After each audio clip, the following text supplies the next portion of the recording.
Hans, Jesús y bueno, y a todos los que están el día de hoy participando y acompañándonos en estas sesiones, ¿no? Claro que sí, claro que sí.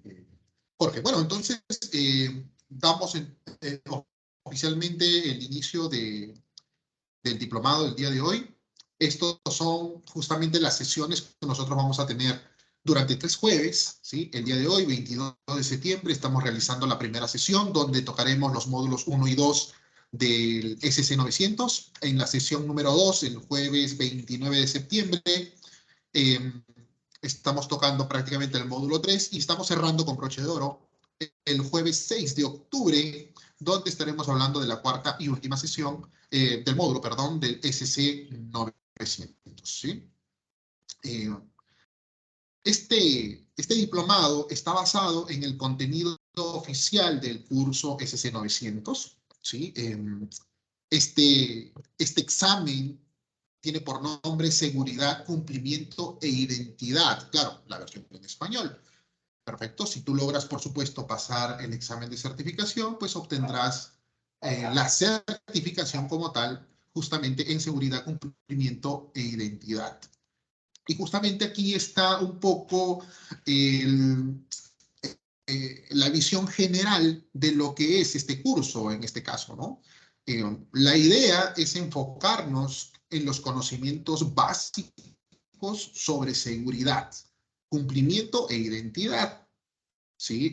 No es un curso de repente a nivel intermedio, donde vamos a conocer de repente ciertas herramientas con ciertos ejercicios. Sí, haremos por ahí algunas demos, que eso es lo importante, pero recuerden que está enfocado justamente a los temas básicos. Es empezar a conocer un poco sobre qué cosas nos tiene Microsoft, qué soluciones, qué servicios nosotros podríamos utilizar dentro de nuestras organizaciones, por supuesto, ¿no? Bueno, el público del curso, pues en realidad esto es para todos, para todo el mundo que quiera aprender, esa es la idea. Ahora, si por ahí, lógicamente el objetivo posiblemente sea la certificación, pues este es un curso que seguramente los va a ayudar a lograr ese objetivo, ¿no? Es más, dentro de un momento vamos a compartir algunos enlaces para que ustedes puedan ir revisando un poco sobre el tema de la certificación.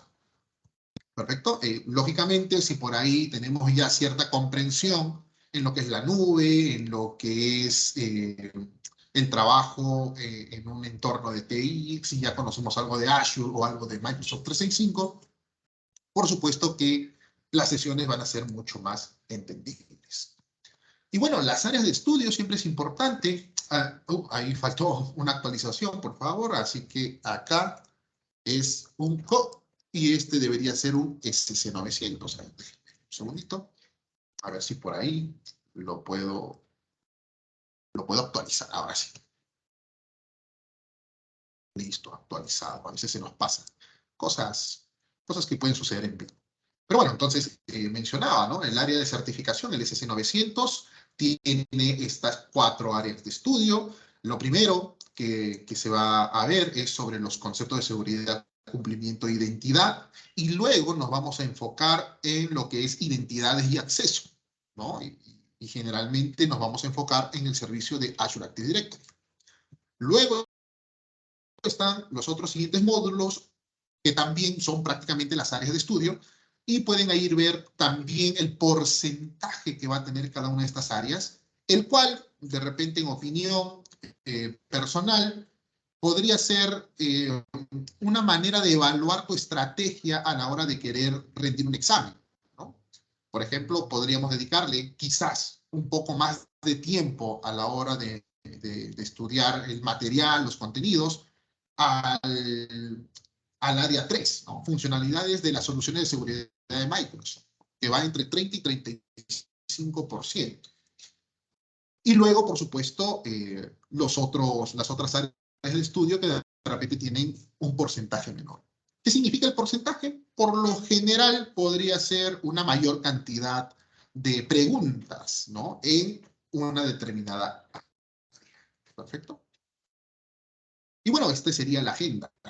¿no? Los dos módulos que les había mencionado, describir los conceptos de seguridad, cumplimiento e identidad, y por supuesto las funcionalidades de las soluciones de administración de identidades y accesos de Microsoft. Pero antes de poder arrancar eso, a mí me gustaría mostrarles ahí en pantalla que si nosotros buscamos en cualquier buscador el SC900, vamos a encontrar información importante sobre el examen. ¿Sí? Esto yo al menos siempre recomiendo que puedan dirigirse a esta página donde puedan revisar información correspondiente al examen de certificación, incluso al menos tener una idea de los precios del examen. Nosotros estamos en Perú, así que este sería el precio, ¿no? Eh, para Perú en este caso. Cosa que si lo compran de repente a través de un partner o a través de algún centro en especial, posiblemente quizás sea algo más económico. Perfecto, igual, ahí pueden ver esa información. Los exámenes fundamentals generalmente se pueden estar asociados a un centro que puede ser de Pearson o que pueda ser de Certiport. Dependerá de ustedes dónde quieren rendir su examen de certificación. ¿Sí? Por si acaso, en este diplomado no estamos, por si acaso, entregando algún voucher de certificación, pero por ahí le podemos dar algunos tips de cómo podrían quizás conseguir alguno, ¿no? Bueno, ahí también están las áreas de estudio, y esto sería lo importante. Debajo está justamente toda una sección donde ustedes van a poder encontrar unos learning paths y van a poder encontrar material, contenido correspondiente a las sesiones que vamos a ir llevando. ¿Sí? Así que los animamos a que ustedes puedan revisar estos contenidos, darles un vistazo. Hay mucho material para poder revisar, aprender, y verdaderamente eso les va a ayudar. Bueno, por ahí lo compartimos de repente en el chat, ¿no? Ahí lo comparto en el chat para que ustedes lo puedan ir revisando. ¿Sí? Y bueno, el siguiente sería, de repente por ahí, algún material adicional, de repente la parte práctica, donde ustedes pueden encontrar información y algunos laboratorios que ustedes pueden realizar. ¿Sí? Ahí también lo compartimos a través del chat. Revísenlo, es libre, pueden practicarlo cuantas veces quieran, lógicamente en sus propios entornos, ¿no? de Azure, por supuesto. ¿Sí? Ahí está esa información también para que puedan realizar algunos laboratorios. ¿Correcto? Muy bien. Bueno, entonces arrancamos, ¿les parece? Con el módulo número 1 sobre los conceptos de seguridad, cumplimiento e identidad. ¿Sí? Muy bien.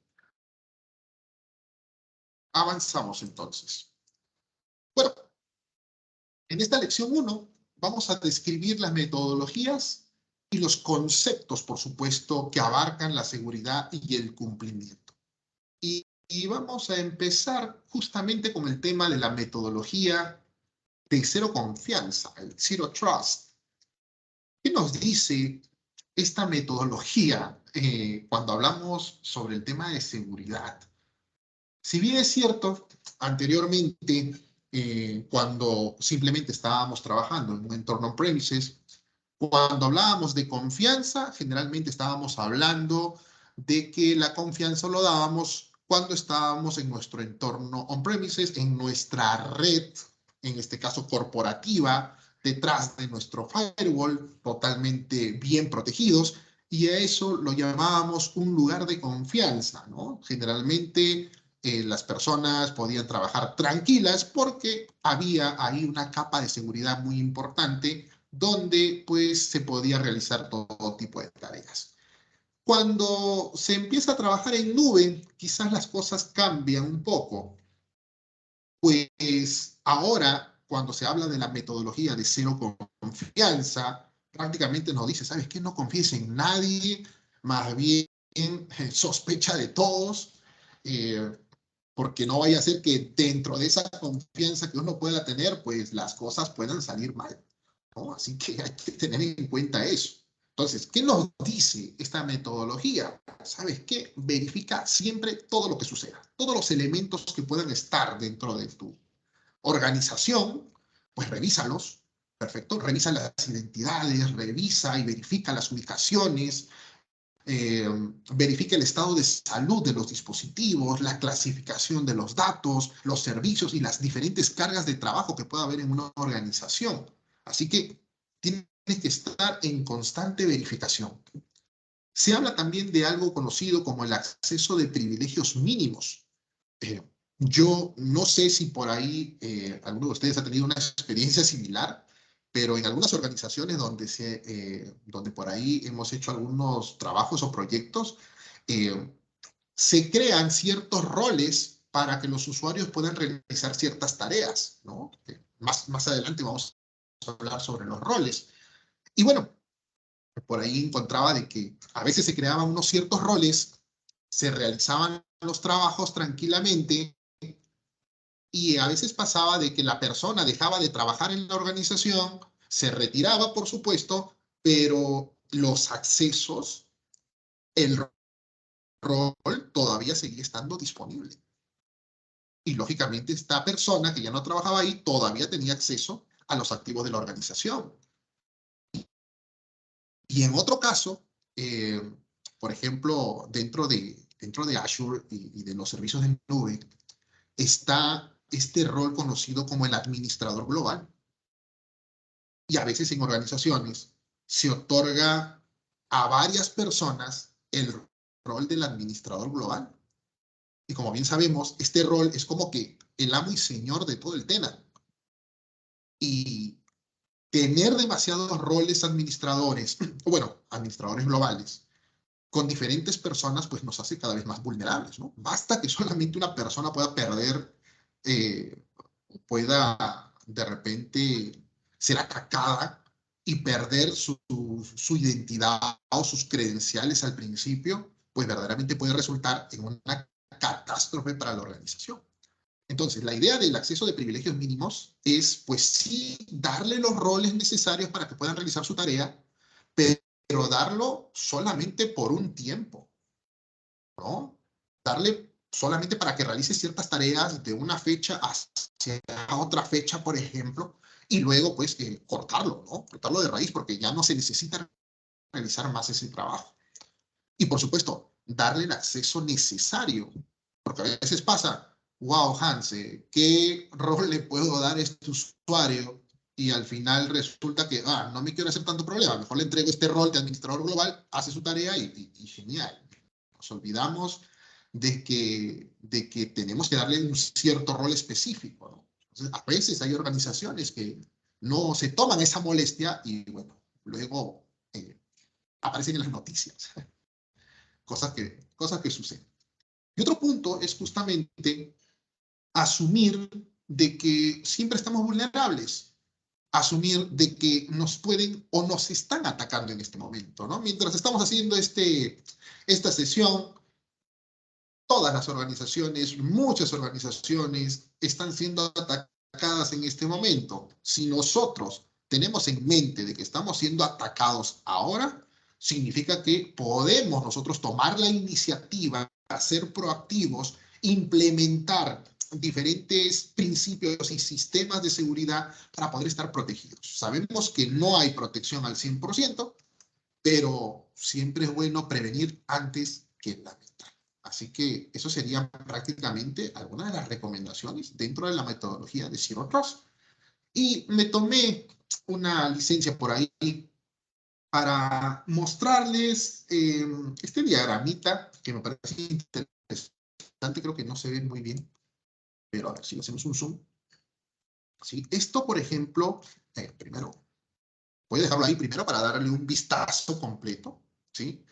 Esto nos habla de los pilares de cero confianza, ¿no? Que nos propone Microsoft, ¿sí? Y hace un momento disculpen que regrese un poco, se mostraban los 6 pilares. Identidades, dispositivos, aplicaciones, data, la infraestructura y las redes. Muy bien, esos pilares están justamente acá, ¿no? En este diagrama. Y bueno, si me acerco un poco, voy a la parte de arriba, puedo ver ahí la red, puedo ver la infraestructura y los endpoints. Bueno, en este caso los endpoints se hace referencia a los dispositivos que se utilizan. Tenemos ahí la aplicación y los datos y tenemos la identidad, justamente los 6 pilares, ¿no?, que se estaba mencionando. Entonces, acá incluso en este diagramita, en este gráfico, se muestra esos pilares a nivel de diferentes entornos, a nivel on-premises, a nivel de Office 365 y a nivel de Azure. Entonces, en red, ¿qué cosa nosotros podríamos implementar justamente para todo el tema de seguridad? Y ahí vemos algunos servicios, ¿no? Los firewalls, aplicar segmentación de repente a nivel de on-premises. Y a nivel de Azure, pues tenemos justamente las direcciones IP públicas, los balanceadores, las virtual network, por ejemplo. A nivel de infraestructura y endpoints, en on-premises, los servidores, a nivel de Azure, servidores, los Kubernetes, los virtual desktop, por ejemplo, y así, ¿no? Vamos viendo en aplicación y data, en identidad. Si bien en identidad, en on-premises, estamos con Active Directory, pues lógicamente a nivel de Azure estamos con Azure Active Directory en este caso. Así que esto verdaderamente es un gráfico bastante interesante porque incluso nos dice cuáles son aquellos servicios de seguridad que se pueden aplicar justamente a ello, ¿no? ¿Sabes qué, Hans? Yo tengo, en este caso, diferentes servicios, diferentes recursos que puedo aplicar para poder asegurarlo. Bueno, podemos aplicar un Application Gateway, podemos aplicar un Web Application Firewall, un DDoS Protection y varios otros servicios que se tiene dentro de Azure. Pero esto, si ustedes ven justamente esta partecita, este de acá, el de Azure Security Services, si vemos toda esta fila, podemos ver que esto se alinea con el Azure Security Benchmark, ¿no? Que simplemente, ya vamos a hablar también de esto conforme vayamos avanzando en las sesiones, prácticamente es un site donde nosotros vamos a encontrar mucha información sobre cómo podemos aplicar los servicios de Azure a nivel, pues, de seguridad, por supuesto, ¿no? Y todo ello basado justamente en este framework ATT&CK, ¿no? Que por ahí seguramente han escuchado. Perfecto. Entonces, entramos al modelo de responsabilidad compartida. Jorge, no sé si por ahí quieres comentarnos algo de esto. Sí, antes justo de tocar, quiero compartir mi pantalla. Sí, sí, claro, claro. ¿Me confirma si ven mi pantalla? Sí, sí, sí, Jorge, Perfecto, sí, podemos perfecto. verlo. Listo. Ahí como justamente nos comentaba Hans en la parte del gráfico en el escenario de Microsoft, tenemos, como ven ustedes de repente algunos ya habrán escuchado todo el escenario de Zero Trust, qué es lo que trata, de muchas marcas, ¿no? Cada marca tiene su escenario, su modelo de acuerdo a los servicios que van a cubrir u ofrecer, ¿no? En el caso de Microsoft, justo ahí en el chat le puse el enlace. Igual manera, en el caso que ustedes tengan alguna consulta, para hacer un paréntesis, nos escriben por el chat cualquier consulta que tengan. En el caso de que la consulta sea un poco más larga, levanten la mano, ¿no? Y ahí le habilitaremos el micrófono para que ustedes también puedan consultar de ser el caso, ¿ok? Bueno, continuando. Entonces, la parte de hacer otras son temas en el caso de Microsoft, este es el gráfico que siempre se presenta, parte, digamos, de un escenario de compliance, de governance, de acuerdo a qué tipo de servicios, ya sea un Mac 365, un Azure, dentro de los escenarios que ahí también nos comentó Hans en el gráfico, pero la parte de ser otras, ¿por dónde siempre se inicia? Por la parte de identidad, ¿no? Porque es la primera parte donde yo me identifico como un photochef, ¿no? Para subir al ascensor, o para, digamos, ni bien entrando a recepción, dejo mi DNI para poder ingresar, ¿no? Y claro, de ahí ya se va a ir moviendo los tipos de permisos, documentaciones, políticas, tal vez por ahí a los documentos, etiquetarlos, cubrirlos con ciertas políticas para que cuando el usuario se va de la organización, esos documentos no los pueda utilizar, o toda la parte de endpoint, en el tema de los dispositivos, controlar que no se puede instalar, ¿no? Entonces, el 03 se abre un abanico de muchos escenarios de acuerdo a cuál, cómo se quiera cubrir la madurez de la organización, en qué punto se encuentran y cómo se va a ir trabajando, ¿no? Entonces, un poco quería hacer ese tipo de paréntesis nada más para comentarles. Y claro, no es que Zero Trust es de Microsoft, no, en el caso en el caso de Gartner, en hace como buenos años, lo promovió, ¿no? En el caso, por la pandemia ha crecido mucho, toda la parte de riesgo, que seguridad, y últimamente aún escucho de Uber. Entonces, todos los tipos de escenarios que hay que tener en cuenta para poder cubrirlo, ¿no? Hans, ahí te devuelvo la pantalla. Ok, a ver, vuelvo a compartir. Ok, entonces, bajo ese tipo de escenario, ¿no? Que nos comentaba Hans, en la parte de modelo de responsabilidad compartida, acá nos ayuda a un escenario ya abriéndolo en no solo Microsoft Azure, sino en otras nubes, en otros servicios, de cómo, digamos, la organización se tiene, ¿no? Si la organización, dentro de su modelo de responsabilidad compartida, ¿no? Supongamos, hay una vulnerabilidad, hay una brecha en la parte de identidad, ¿no? Entonces, eso para mí sería un escenario de PaaS o SaaS, dependiendo del producto o el servicio que utilices. Si SIaaS, es ya lo que estamos hablando acá es infraestructura, una máquina virtual, ¿no? Que ya es completamente responsable del cliente, porque es un Active Directory local, ¿no? Que puede hacer que tenga. Pero es de ambos lados compartidos. ¿Por qué? Yo puedo crear la cuenta del usuario y darle los permisos, como comentaba, los roles, qué tipo de servicio va a utilizar, los escenarios que pueda realizar o labor que va a utilizar este tipo de usuario de acuerdo dentro de la organización, ¿no? O proveedores, ¿no? También de ser el caso, que más adelante vamos a ver algunos escenarios. Entonces, parte del tipo de escenario de modelo de responsabilidad compartida es lo que el proveedor del cloud provider es lo que, digamos, te ofrece, y lo otro es lo que tú, en Azul en este caso, lo que debes de realizar, ¿no? De cumplir. Ok, no es que yo te asegure el 100%, ¿no? O sea, 50-50, controles de acuerdo al tipo del modelo de nube, de escenario de, si es un SaaS, PaaS, IaaS, que se quiera adoptar, ¿no? Entonces, eso va a depender, ¿no? Ahora, dentro de un escenario más avanzado, se tiene proveedores en el medio, ¿no? Tienes a tu cloud provider, tienes al cliente y en el medio a tu proveedor, ¿no? Y claro, ahí ya cambia otro tipo de modelo de responsabilidad compartida, ya de acuerdo al cliente hasta dónde le extiende a un proveedor, ¿no? A veces he visto que ciertos clientes, para el proveedor que requiera hacer unos cambios, le das acceso global, ¿no? Administración global, lo cual no es lo ideal, ¿no? No es lo ideal, a no ser que por ahí hayan firmado un EDA, un compliance, seguridad, pero si no firmó nada, no lo puedo dar de manera administración global, porque ya en un tipo de escenario se puede ir mal este proveedor o proveedores, ¿no? Y no tengo el control, ¿no? Y se puede ver afectado, ¿no? Entonces son esa parte que hay que tener en cuenta y no salir en los medios de noticias que por ahí de alguna vulnerabilidad que se pueda presentar, ¿no? Dale, Hans.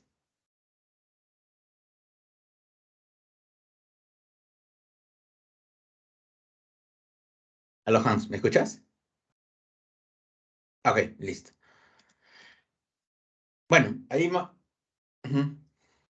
En el caso de la defensa de profundidad, bueno, más que todo, este es un escenario, como estamos viendo, un escenario que yo cubra de todo, en caso que mi escenario que yo voy a implementar o mi desarrollo cubra todas las capas, ¿ok?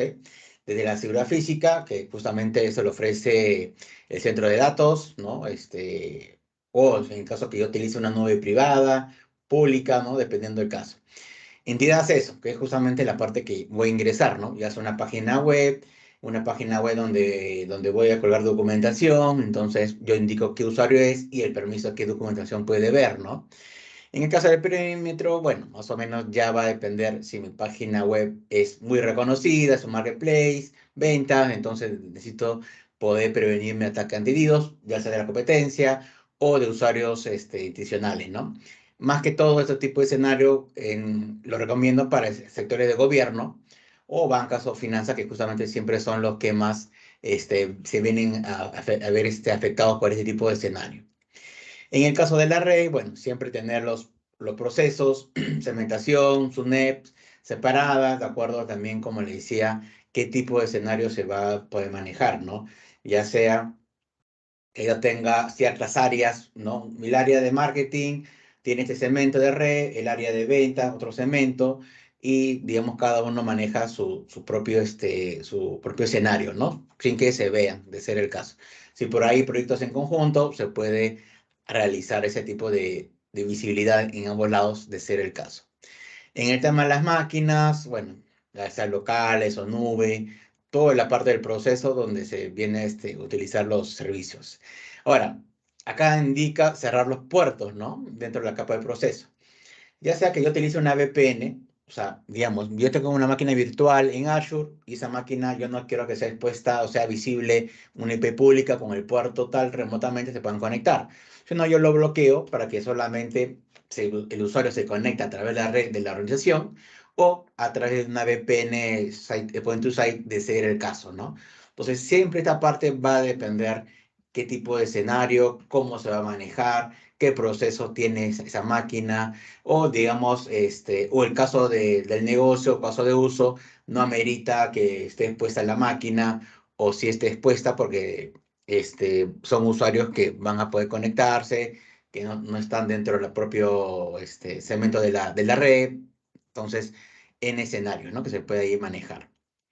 Las aplicaciones, también, bueno, más o menos de acuerdo si dentro del proceso hay una aplicación, ya sea una página web, por ahí una vulnerabilidad que se quiere evitar, bajo el escenario de un OWASP, dentro de un flujo de aplicación, y de los datos, ¿no? También.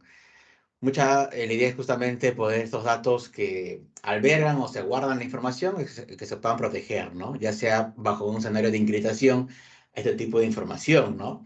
A veces, pues ustedes habrán visto ciertas bases de datos han sido expuestas porque no tenían la parte de los datos cifrados o el texto era el texto plano, entonces podían ver toda la información, ¿no? Entonces, ese tipo de escenario de cifrado es muy fundamental que debe tener, ¿no? Este, para que, digamos, se pueda cubrir todos los procesos dentro de la organización, ¿no? Y claro, acá siempre va a variar de acuerdo al caso de uso, de acuerdo al escenario. Si usted me pregunta, ¿es necesario que todos tengan un servicio de negación de servicio?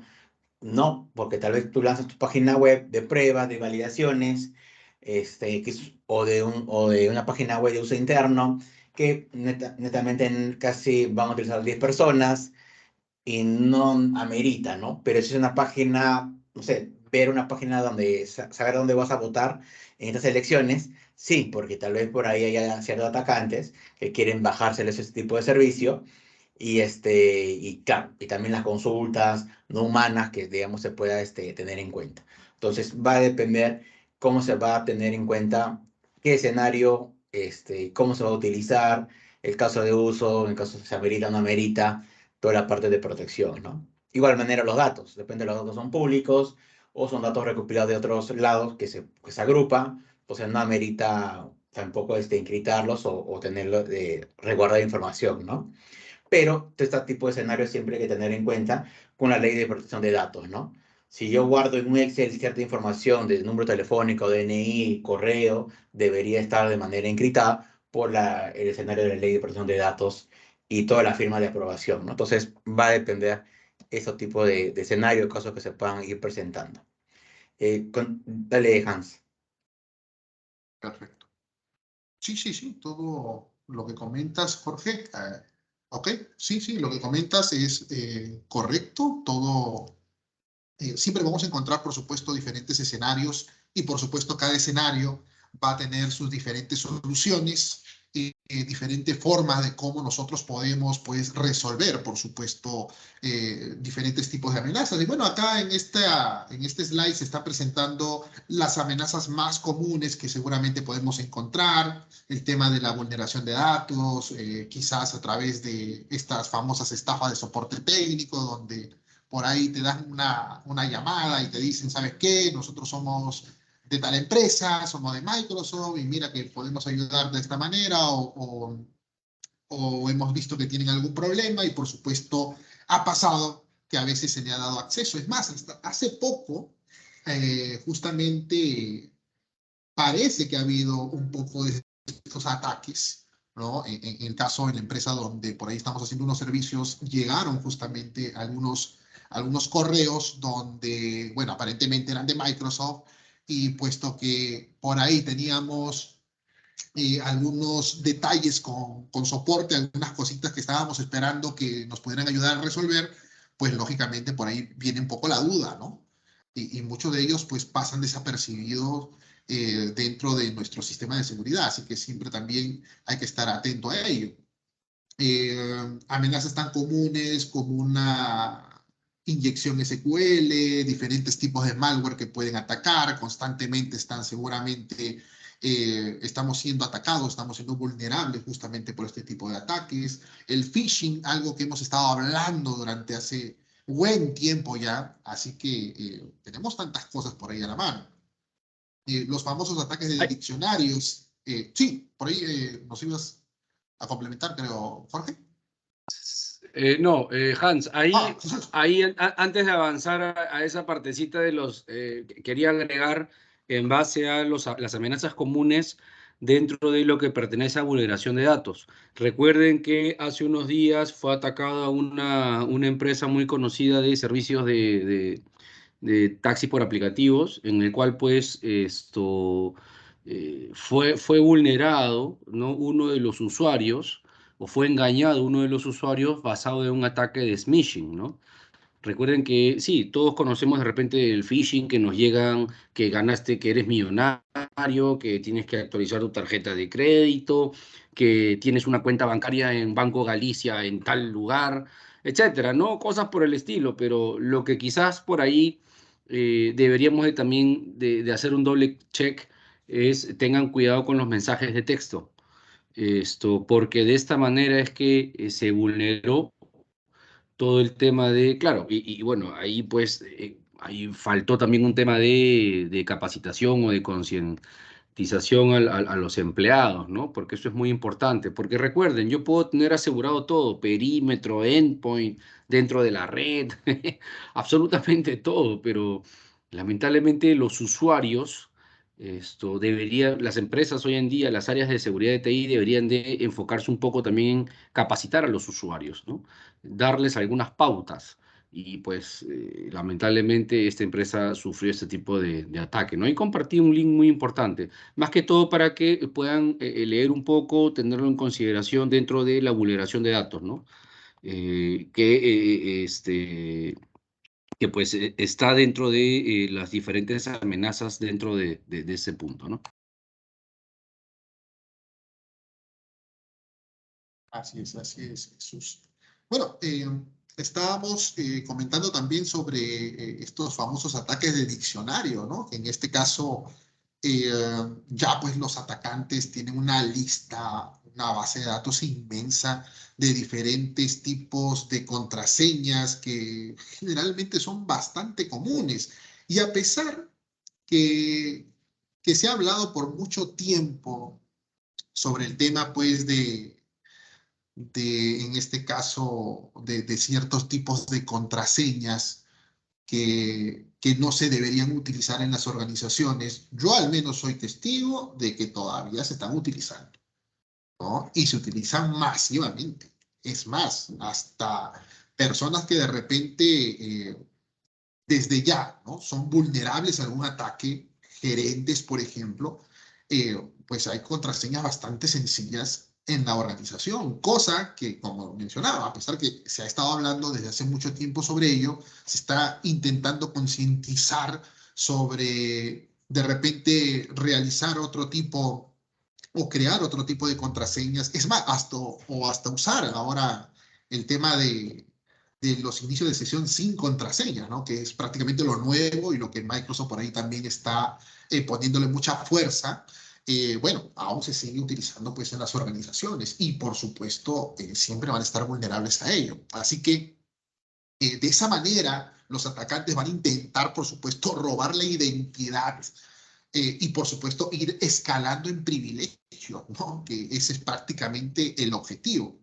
Y bueno, el ataque de ransomware, no sé si hay, la mayoría de las organizaciones ha experimentado este tipo de ataques, pero verdaderamente provoca un caos, provoca verdaderamente una desorientación de repente en el equipo, porque me ha pasado, me ha tocado vivir ello, este tipo de ataques. Verdaderamente, si bien es cierto, se pone mucho esfuerzo para poder proteger todo, ¿no? La red, las aplicaciones, los sistemas, las identidades como tal, pues cuando se sufre este tipo de ataques, si bien por ahí hay ciertos procedimientos que se pueden realizar, en muchos casos, pues no hay nada que hacer, ¿no? Han habido muchos casos de que organizaciones pues simplemente han tenido incluso que pagar para poder recuperar toda la data, ¿no? Para poder recuperar todos los activos digitales que verdaderamente son importantes para ellos.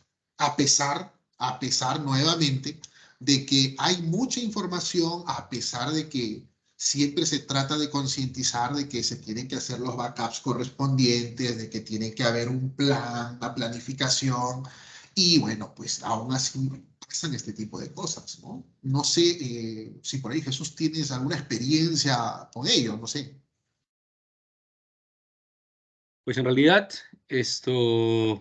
con las diferentes amenazas comunes que estamos viendo acá, pues una de las cosas en los proyectos que suelo trabajar, o dentro de las soluciones que se suelen proponer, ¿no? Esto, soluciones las cuales te permiten por ahí evitar el tema de ataques de nación de servicio distribuido, ¿no? Esos que comienzan a tirarte abajo los servidores de aplicaciones o algún tipo de servicio crítico que se tenga, ¿no? El tema de ransomware hoy en día también es importante. Yo pienso, ¿no? Que pues ya las empresas deberían de dejar de pensar o enfocarse solamente en antivirus y buscar soluciones del tipo XDR, ¿no? Las cuales te permiten poder abarcar, es un espectro más amplio en el cual te permiten poder abarcar con técnicas mucho más avanzadas y sofisticadas para dar el tema de protección a nivel de ransomware. Y además también, ojo, hoy en día no solamente cómo atacar o mejor dicho, prevenir ataques de ransomware, sino también recuerden de que las empresas actualmente no tienen soluciones automatizadas de protección o respaldo o copia de seguridad de la información.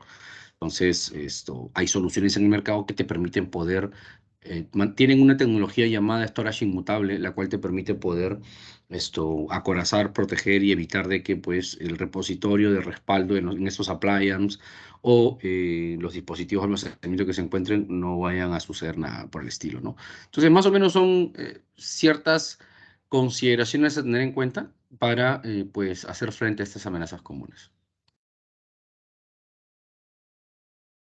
Claro, bueno, y eso nos da o nos lleva pues a entender de que los datos prácticamente son nuestros activos más importantes dentro de la organización. Al menos eso es prácticamente la nueva tendencia y por lo tanto los datos tienen que estar totalmente protegidos, ya sea estando en reposo o ya sea estando en tránsito. Así que es importante saber de que la data, cuando nosotros lo vamos enviando a la nube, en realidad la data tiene un viaje, ¿no? Tiene varios caminos. De repente, desde que se crea, de repente la data en el dispositivo de los usuarios, de los trabajadores, cuando la data tiene que viajar hacia la nube, hacia algún repositorio, hacia algún storage, cuando la data tiene que ir de repente hacia nuestro entorno on-premises para realizar algunas tareas. Entonces, estamos hablando de que la data de una u otra manera viaja entre diferentes entornos y, por supuesto, estos entornos tienen que ser protegidos. No solamente la data, sino también los canales por donde va a pasar esta data. Entonces, ahí entra el tema de cifrado, ¿no? El cifrado tanto en reposo y también el cifrado en tránsito. Conforme vayamos avanzando en las sesiones, me parece que en el siguiente módulo se habla un poco más sobre el tema de cifrado, ¿no? Entonces, la cosa ahí hay que tener ya en cuenta ese concepto de que los datos necesitan ser protegidos. El cifrado, tanto en reposo como en tránsito, es una forma de poder hacerlo y entender pues que existen dos niveles, ¿no? Tanto el simétrico, en el cual generalmente se va a utilizar una sola clave que me va a permitir tanto cifrar como descifrar la data, y también está en este caso el asimétrico, ¿no? Donde vamos a utilizar dos claves, una pública y otra, por supuesto, privada, uno que me va a servir para poder cifrar la data y otro para poder, en este caso, descifrarla, ¿no? Así que tener en cuenta que eso es importante. Y como les mencionaba, vamos a ir viéndolo más adelante conforme vayamos avanzando en las sesiones. Muy bien, entonces entramos al módulo número 2, donde vamos a hablar ya sobre las diferentes soluciones, o en este caso también yo podría decirle características sobre la administración de identidades y accesos. Y en este caso, lo primero que vamos a ir viendo es sobre los diferentes tipos de identidades que nosotros vamos a encontrar en este servicio conocido como Azure Active Directory. Bueno, y lo primero que tenemos que ver cuando hablamos de identidad es justamente este servicio conocido como Azure Active Directory, que es un servicio que nace en nube. ¿Y cómo nosotros podemos obtener este servicio? Bueno, la manera sencilla es simplemente cuando te registras en cualquiera de estos servicios de nube que maneja Microsoft, ¿no? O sea, puede ser en el mismo Azure, puede ser en Microsoft 365, puede ser en Dynamics 365. En este caso, se va a crear este espacio seguro al cual generalmente llamamos el tenant, y el tenant va a ser administrado a través de este servicio Azure Active Directory. Entonces, Azure Active Directory es nuestro proveedor de identidad basado en nube, está nativo de nube. No es lo mismo que el Active Directory que tenemos en on-premises, no es así exactamente. Y es importante señalarlo, es importante recalcarlo, porque cuando a veces las organizaciones, algunos quieren empezar a migrar a nube, se tiene la idea de que Azure Active Directory es prácticamente lo mismo, ¿no? que el Active Directory como tal. Y muchas de estas organizaciones pues quieren pasar todo lo que ya tenían, ¿no? La forma en cómo trabajaban on-premises, quieren hacerlo de la misma manera en la nube. Y bueno, generalmente no necesariamente puede ser así. Hay algunas organizaciones que de repente implementan toda esa infraestructura que tenían on-premises, lo implementan a través de máquinas virtuales, arman su directorio activo desde ahí y todo ello. Sí, pero si quieren, en este caso, utilizar Azure Active Directory, entender que este servicio es simplemente nativo de nube, funciona de forma plana, no hay elementos jerárquicos, como de repente trabajábamos en Active Directory, ¿no? Con bosques, dominios, unidades organizativas. Aquí no, es todo plano como tal. No hay las GPOs que seguramente por ahí es importante para algunas organizaciones, puesto que tienen ya todo listo y configurado. Y bueno, y lógicamente, al ser nativo de nube, los protocolos que utiliza, tanto para autenticación y autorización, son diferentes, ¿no? O sea, nos olvidamos de Kerberos, nos olvidamos de NTLM, y empezamos a darle un vistazo a protocolos como SAML, a protocolos como West Federation, como OpenID Connect, por ejemplo, ¿no? Así que eso más o menos son las diferencias que tiene con el directorio activo de un entorno on-premises. Y bueno, y en este caso, Azure Active Directory reconoce 4 identidades principales, ¿no? Los usuarios, creo que no hay mucho que hablar. Es prácticamente la representación, en este caso, de una persona, ¿no? De la identidad de una persona. prácticamente todo lo que, o generalmente cuando empezamos a trabajar con cualquier servicio de nube, lo primero que vamos a hacer es agregar identidades de usuario. Perfecto. Pero también los dispositivos, las aplicaciones, incluso los diferentes servicios que tiene en este caso Azure, también son considerados identidades. En este caso, un dispositivo es considerado también una identidad dentro de Azure Active Directory y se pueden aplicar, por supuesto, diferentes configuraciones y políticas a este dispositivo para poder realizar ciertas tareas. Entonces, ¿cuáles son dispositivos? Laptop, una PC, un móvil, una tablet, fácilmente puede estar registrado dentro de Azure Active Directory. Las entidades de servicio, por lo general, se podría considerar de que es una identidad para una aplicación, ¿no? En inglés me parece que está como los service principal, ¿sí? Tenerlo en cuenta, porque estas aplicaciones pues también son identidades. Perfecto. Entonces nosotros registramos estas aplicaciones dentro de Azure Active Directory y por supuesto podemos aplicar diferentes tipos de configuraciones y políticas también a este tipo de identidades. Y bueno, y por último están las identidades administradas, que en este caso estamos hablando de servicios que tenemos en Azure y que pueden en este caso ser considerados identidades para poder realizar ciertos tipos de tareas. Por ejemplo, un storage, por ejemplo, una máquina virtual que quiere acceder en este caso a un storage, puede hacerlo a través de lo que se conoce como identidades administradas en este caso.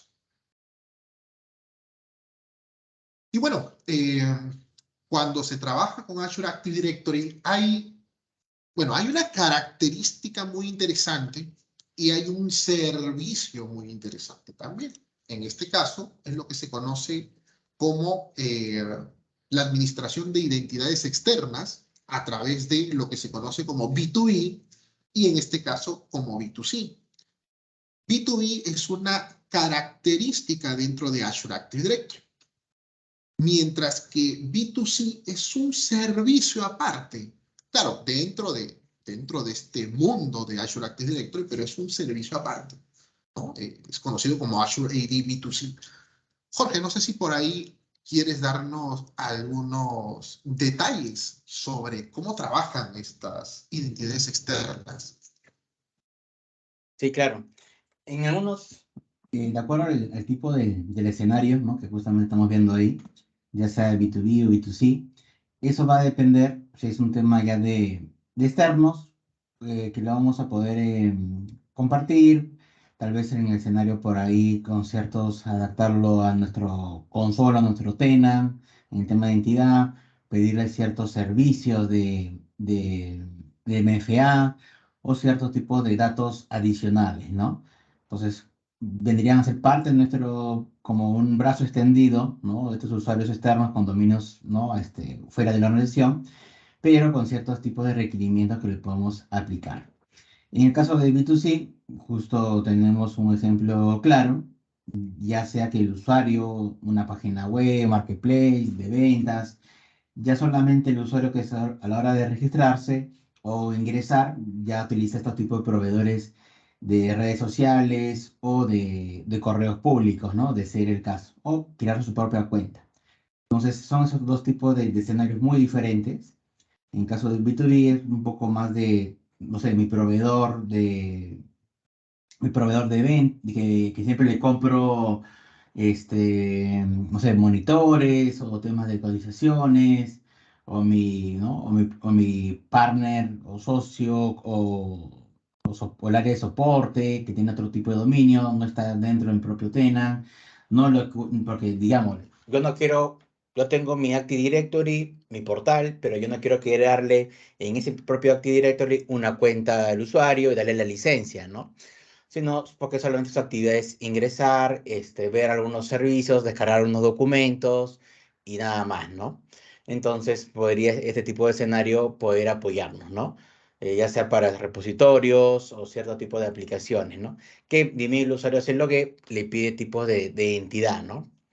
Y en el caso del B2C, ya un poco para resumir, es todo lo que podemos manejar y ya ustedes mismos conocen a la hora de ingresar o registrar sus cuentas, ya sea personal o crear una nueva cuenta en redes sociales, ¿no? Dale, Hans.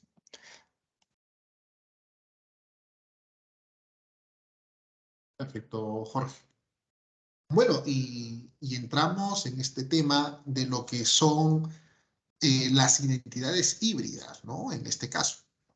Bueno, estábamos comentando de cómo funciona, en este caso, Azure Active Directory como tal. Estábamos hablando de las identidades, los 4 tipos de identidades que Azure Active Directory reconoce, perfecto, como identidades principales.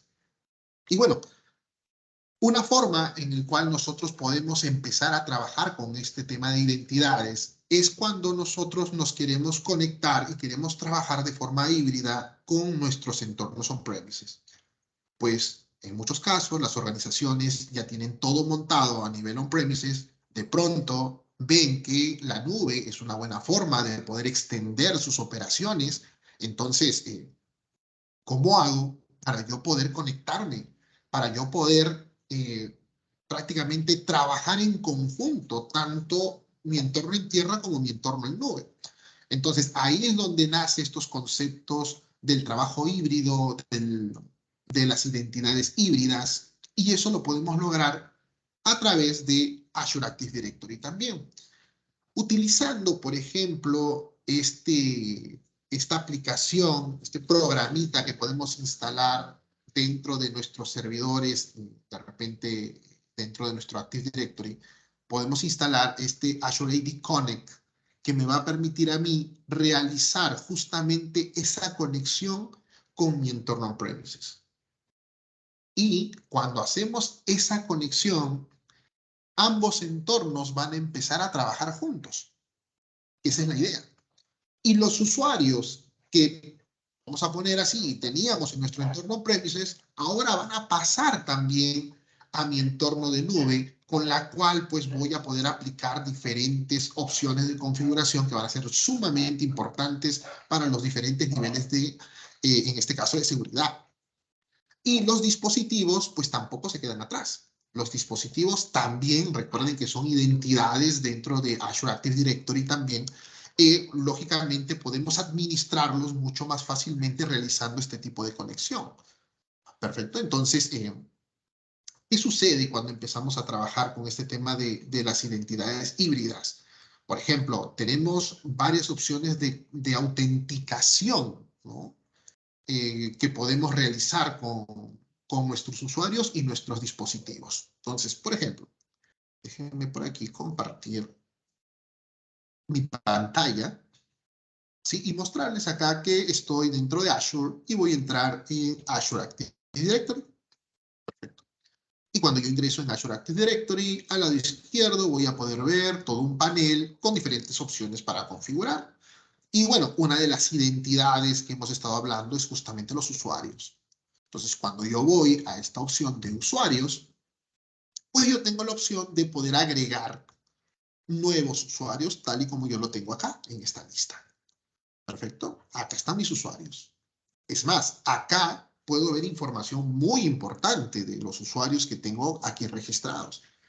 Por ejemplo, hablando primero del tipo de usuario, ¿no? Los miembros que son prácticamente los usuarios que forman parte de la organización, son los trabajadores directos dentro de la organización. Y también estamos hablando de los invitados, ¿no? Hace un momento Jorge comentaba sobre este tema de identidades externas, ¿no? Con Azure Active Directory B2E, por ejemplo. Y que nosotros podemos invitar a usuarios que son externos, que provienen con otras identidades de otro tenant, los podemos invitar a que formen parte de nuestro directorio en Azure Active Directory. Perfecto, entonces ahí lo podemos ver como invitados, por ejemplo. Y la otra columna que me parece también interesante mencionar es justamente para ver si nosotros tenemos algunos usuarios que de repente han pasado de mi entorno en tierra hacia mi entorno en nube. Bueno, en esta ocasión nos está diciendo que no tenemos esa sincronización, en este caso de usuarios. Pero si hubiéramos realizado ese tipo de conexiones, pues lo tendríamos visto acá, ¿no? Bueno, esto es en cuanto a usuarios. Los dispositivos, recuerden que también es una identidad dentro de Azure Active Directory. Y aquí yo puedo registrar mis dispositivos. Pueden ver acá la opción All Devices. Yo puedo registrar, por supuesto, diferentes tipos de dispositivos. Los registro basado, por supuesto, en la identidad que puede tener, en este caso, un usuario, ¿no? La forma de registrar un dispositivo, pues, si estamos utilizando, en este caso, Windows, basta con que yo vaya a las opciones de cuenta, ¿no? Y lo puedo registrar fácilmente. Perfecto. Y esto se va a registrar dentro de Azure Active Directory, por ejemplo. Y si ya teníamos por ahí algunos dispositivos que teníamos registrado en premises, pues estos también pueden pasar aquí dentro de Azure Active Directory como dispositivos registrados. Y por supuesto, aplicar diferentes niveles de configuraciones y políticas para cada uno de ellos, ¿no? Y si por ahí nos referimos a las opciones de administración, lo podemos complementar con este servicio de Endpoint Manager, por ejemplo, ¿no? Y este servicio que conocemos desde hace mucho, conocido como Intune en este caso. Sí, entonces acá podemos ver justamente estos dispositivos que han sido, en este caso, registrados. Perfecto. Y bueno, también hablábamos de las aplicaciones, ¿cierto? Acá tenemos una opción para poder incluso ver qué aplicaciones tengo registrado dentro de este tenant. Y en este caso, pues, esto también va a ser considerado simplemente una identidad, por supuesto, ¿no? Entonces, acá observen un botón que me dice Nuevo Registro, el cual me va a permitir a mí registrar una nueva, en este caso, aplicación, ¿no? Y por supuesto, esta aplicación pues va a ser considerado, como mencionaba, como una identidad. ¿Sí? Muy bien, entonces entramos a la lección número 2, funcionalidades de autenticación de Azure Active Directory. Y bueno, vemos acá los diferentes métodos de autenticación que nosotros podemos tener en Azure AD. Jesús, no sé si por ahí nos puedes comentar algo de ello. Hans, ahí te comento que eso es justo, Ok, bueno, perfecto. como justo nos comenta Hans, y vemos claramente en este gráfico, los passwords que a veces siempre indicamos o siempre de repente en el escenario de el área de TI o de seguridad, que son contraseñas muy débiles y la idea es ponerle más complejas, ¿no? Porque, digamos, el atacante, a utilizar un diccionario por tema por fuerza bruta, puede adivinar, ¿no? Entonces, la idea es justamente ir subiendo este tipo de nivel, ¿no? Ya sea un password tipo multifactor con un tema de SMS, un tema de voz, de seguir el caso, que son muy poco utilizados. Siempre se recomienda otro tipo de escenario en más altos, ¿no? Ya sea un authenticator, tipo token, o un tema de hardware en caso de ser el caso, ¿no? Y otro más avanzado ya sería toda la parte de modelo passwordless, utilizando la parte biométrica con el tema de Microsoft Hello, bueno, toda la parte de Microsoft Authenticator y productos de terceros con la tecnología FIDO2, ¿no? Que justamente son tipo llavecitas con la huella dactilar, se puede manejar, o tipo de NFS, una tarjeta, identificador, ¿no? Entonces con eso, digamos, crecen la parte de identidad, ¿no? Supongamos, si yo tengo Windows Hello, tranquilamente en las máquinas donde virtuales o asociarlas, y ve mi cámara, automáticamente se van conectando sin que yo ya escriba, ¿no? Porque invalida.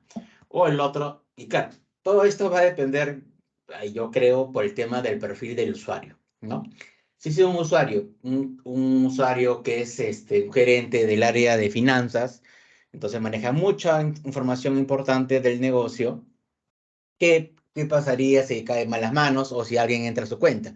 Entonces, él sí, digamos, como camerita, subirle el nivel de seguridad, de autenticación, validar los ingresos para que se pueda manejar. Ahora, también la idea es también ser un poco considerados, que la idea es que este usuario no complicarle todo su tipo de procesos, ¿no? tal vez con Windows Hello, que es la parte de biométrica, ni bien ve su rostro, automáticamente ingresa, ¿no? Porque este usuario tal vez está muy familiarizado con los teléfonos, ¿no? Los teléfonos, yo le pongo tema biométrico, ve mi pantalla e ingresa, ¿no? Entonces, eso siempre va a depender, ¿no? Y el Authenticator, que es un tema de aprobar el ingreso o no aprobar el ingreso, también, ¿no? O el otro escenario de huella dactilar tipo de la tecnología FIDO2, ¿no? Entonces crece siempre de acuerdo al tipo de perfil, ¿no? Ahora, claro, yo tengo el área de finanzas, pero si el área de finanzas tiene su asistente y su asistente, el área de finanzas siempre pasa información confidencial para que imprima, para que reenvíe, para que valide. Entonces también ese tipo de usuario también hay que protegerlo, ¿no? No es que porque es un usuario que asistente, no, también tiene información también sensible, ¿no? Porque siempre la tecnología se va por el lado más débil. Hay que tener siempre esta parte de seguridad, mucho cuidado, ¿no? Si un usuario operativo que solamente tiene cierto tipo de información, ¿no? Pero yo siempre lo ideal sería que toda la organización tenga Authenticator como mínimo y de ahí ir escalando de acuerdo al escenario, al perfil, la complejidad, resguardar la información, ¿no? Porque en el caso de seguridad siempre esto no es decirle la tecnología, sino medir los riesgos, ¿ok? Porque ¿qué pasaría si la documentación del balance patrimonial o el balance de presupuesto de este año cae en malas manos en la competencia? Entonces, es un riesgo que se pierde. ¿Cuánto puedo perder de ahí monetariamente, no? Entonces, son esos tipos de escenarios que hay que tener en cuenta a la hora de poder armar o sustentar ese tipo de figuras, ¿no? Dale, Hans, disculpa. Perfecto, Jorge. Bueno, sí, y comentabas algo importante, ¿no? La idea es que cuando apliquemos de alguna u otra manera alguna de estas soluciones, eh, es importante saber que nosotros pues también hay que pensar en quiénes van a utilizar estas soluciones y qué tan complicado puede ser para ellos poder realizarlo, ¿no? Ha pasado muchas veces que simplemente por temas, sí, necesito estar seguro, necesito proteger las identidades, necesito proteger mis activos, entonces, por favor, toda la organización de pronto va a utilizar, no sé, algún software con token, algún hardware necesario para la autenticación. Y bueno, pues y de repente la mayoría de los usuarios que tenemos en la organización pues no estaba preparado para usarlo o se le complica la utilización para poder iniciar sesión, por ejemplo, en ciertos servicios. Y bueno, pues al final eso no ayudaría mucho, ¿no? Entonces, siempre planificando verdaderamente cómo vamos a aplicar este tipo de soluciones, hacerlo de a pocos, ¿no? De repente con un grupo de prueba y luego pues ir extendiendo de a pocos a los demás departamentos de repente. Y me gustaría mostrarles esas opciones, ¿no? De justamente de los métodos de autenticación, ¿sí? Aquí en Azure Active Directory, dentro de el Blade de seguridad, vamos a encontrar dentro de la sección Manage esta opción que dice métodos de autenticación. Perfecto. Y aquí encontramos justamente los diferentes métodos de autenticación que nosotros pues podemos aplicar, ¿no? A través de estas políticas, o sea, las configuraciones que vamos a realizar acá son políticas que se van a extender, por supuesto, a los usuarios o a las identidades asignadas, ¿no? Y por ejemplo acá se ve justamente una clave de seguridad FIDO2, está el Microsoft Authenticator, que es una aplicación que ustedes pueden bajar fácilmente en sus teléfonos.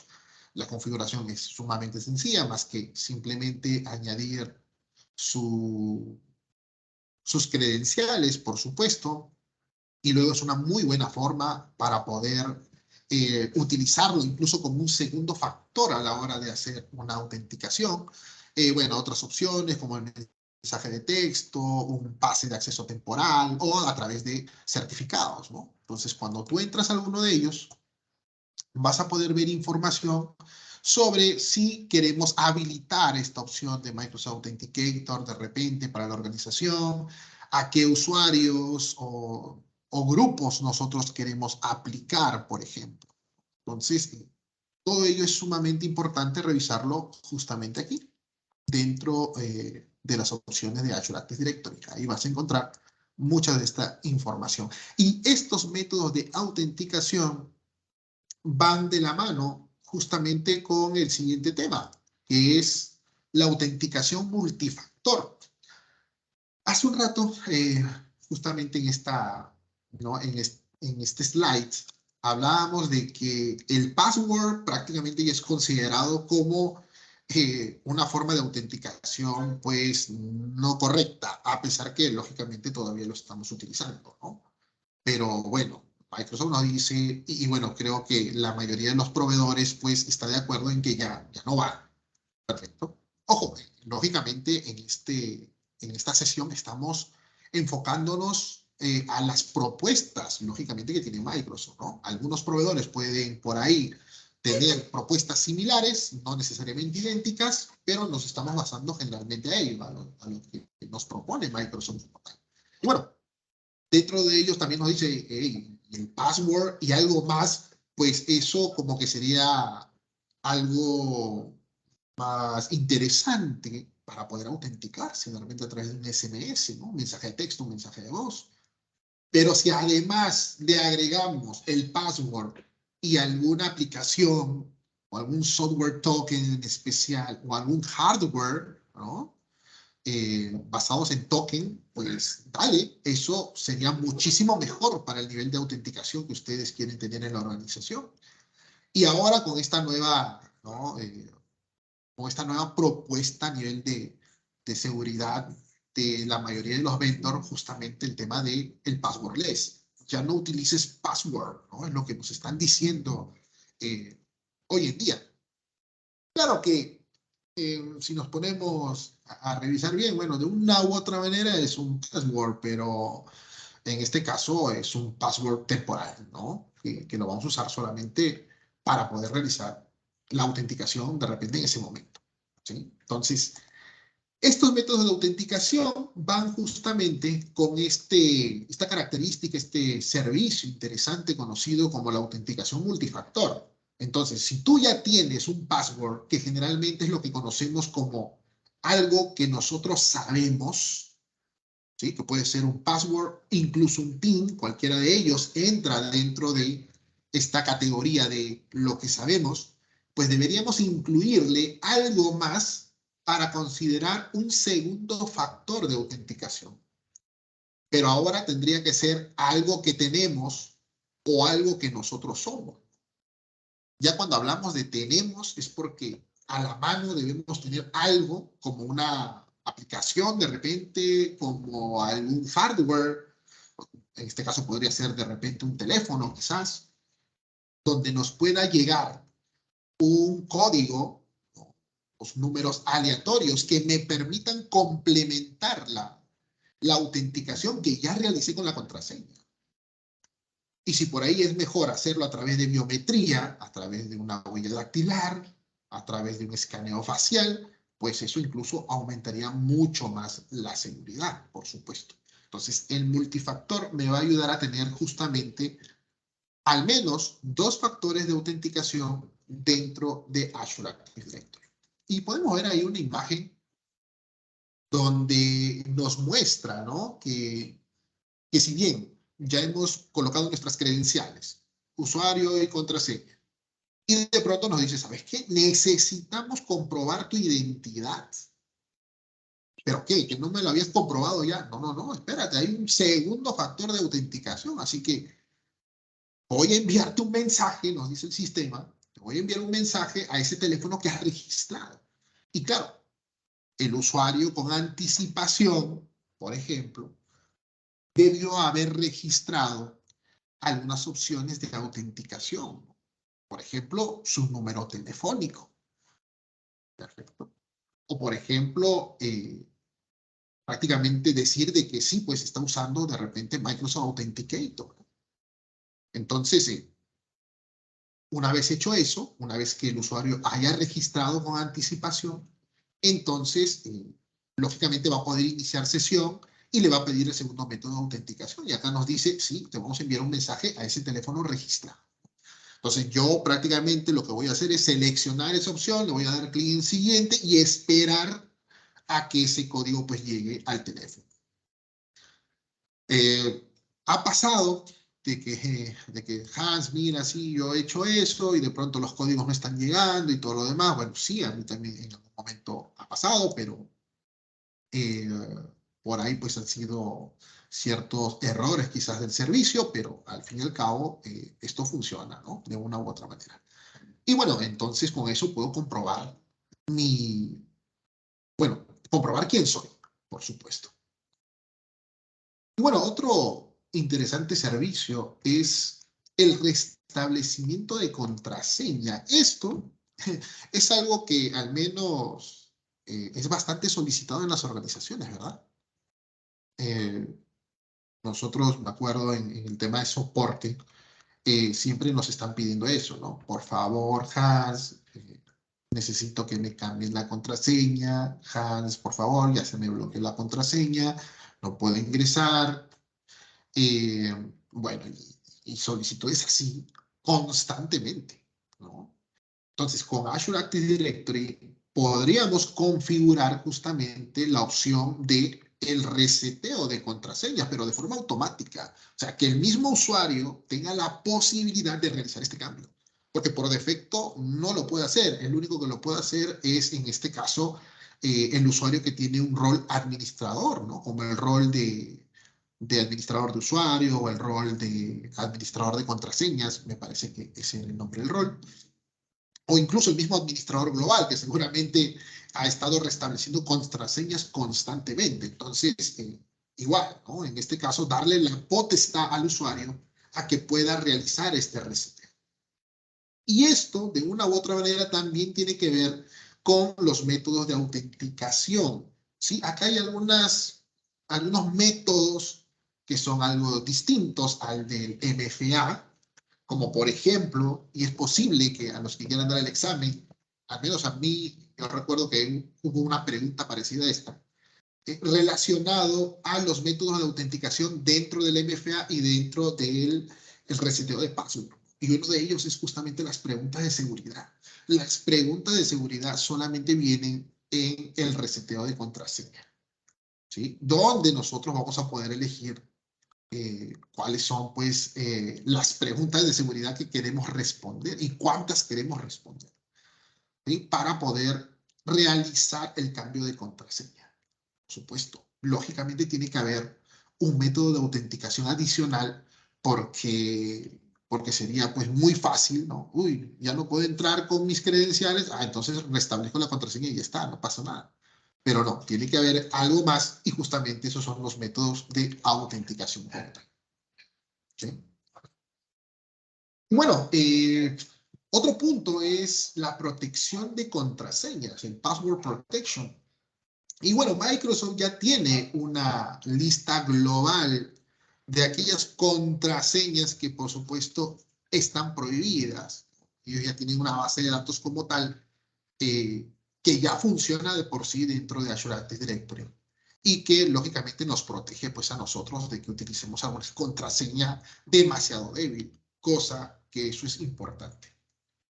¿Sí? Pero además, así como existe justamente este tipo de listas prohibidas, pues nosotros también podemos agregar nuestras propias contraseñas, ¿no? Prohibidas, por supuesto. ¿Y por qué es importante eso? Lo mencionaba al principio de la sesión. Hay organizaciones que posiblemente estén utilizando contraseñas bastante sencillas. Por ejemplo, utilizando el nombre de la empresa o utilizando el nombre de una marca o de uno de sus productos estrella. Son contraseñas bastante comunes y permitidas en muchas organizaciones. Perfecto. Entonces, por temas de seguridad, es posible, es recomendable de que puedan crear una lista personalizada para poder, pues, aplicarlo como contraseñas prohibidas, ¿no?